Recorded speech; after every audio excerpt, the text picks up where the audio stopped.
Banana and espresso sounds like a weird combo, right? But hear me out. This one has a little twist. We are going to make a banana cream iced latte. But here's the catch. This one has no caffeine. The first thing we're going to do is take 2 bananas and add them to the smoothie. I prefer full cream milk, but you can use oat milk, which will give you a thicker consistency and a nuttier flavor. Now we're going to add in some dates for a natural sweetener, but if you don't like dates, you can use honey, it does the same thing.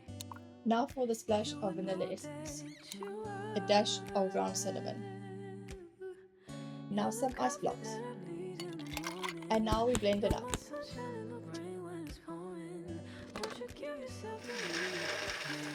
And the secret ingredient to this smoothie, MannaBrew. What I love about MannaBrew is that it's 2 p.m. now. I'm going to have an afternoon pickup and I don't have to worry about having a sleepless night tonight.